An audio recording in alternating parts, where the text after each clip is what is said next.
So is there anything that could make a deal with Iran a good idea? Republican Representative Marsha Blackburn joins us. Good evening, Congresswoman. Good evening.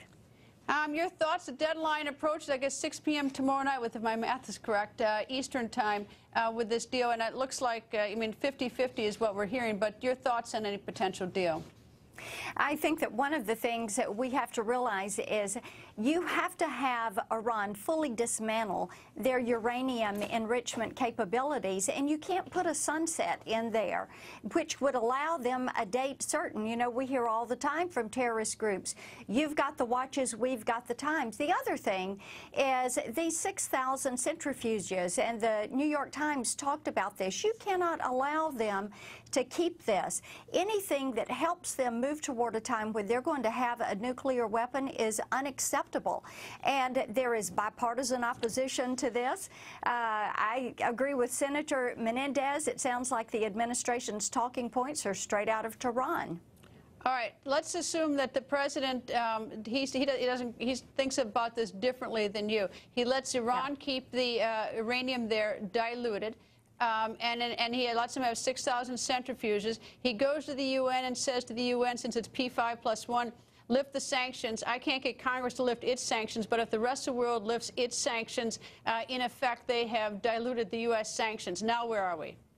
I think that at that point, you're going to see those in the region step up, and probably a little bit more forcefully than our president has done. Saudi Arabia is currently leading a 10 Arab nation coalition. They have spoken out. Their ambassador, other officials have spoken out against this. So, but here's the problem. But here's the problem: is that they have also said. I mean, look, if that happens.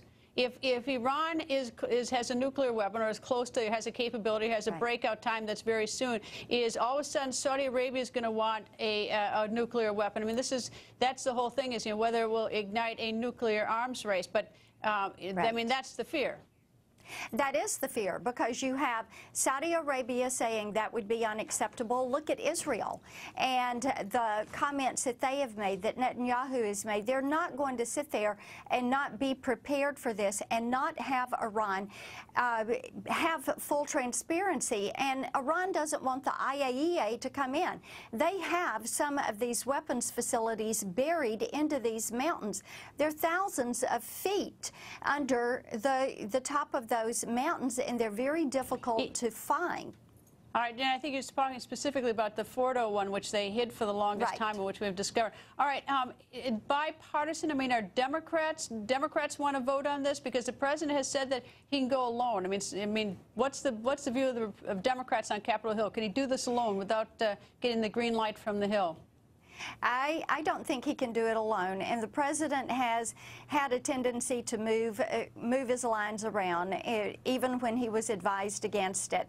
And you know, there was Syria with the red line situation against Assad, and he didn't take action then. He was advised to do one thing in Iraq, and you've had ISIS pop up after that. And Greta, I think that you're going to see him challenged on this by Democrats and Republicans in the Senate, and definitely by the American people and by our military communities.